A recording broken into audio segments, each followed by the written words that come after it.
লক্ষ লক্ষ হাদিস, এটা শুধু বুঝাতে পারলাম আপনাদেরকে? সব হাদিস আমল করার জন্য না, প্রায় লক্ষ লক্ষ হাদিস শুধু আমলের প্রেরণা গ্রহণের জন্য, আমলের চেতনা গ্রহণের জন্য। কাজেই রসুল যা করেছেন তাই করব, না মযহাবের ইমামগণ যা সমাধান দিয়েছেন তাই করব? রসুল 9 বিবি রেখেছেন, এইটা করব না। মযহাবের ইমামগণ সমাধান দিয়েছেন, রসুল 9 বিবি রেখেছেন, তুমি অনুকরণ করার জন্য নয়, এখান থেকে তুমি কিছু চেতনা এবং প্রেরণা গ্রহণ করার জন্য।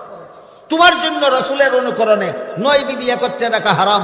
আবু হানিফাও বলেন, শাফিও বলেন, মালিকও বলেন, আহমদ বিন হাম্বলও বলেন। সুতরাং সব ক্ষেত্রে এই যুক্তি খাটে না যে আবু হানিফার কথা মানবো কেন, রসুলের কাজ যেখানে বিদ্যমান।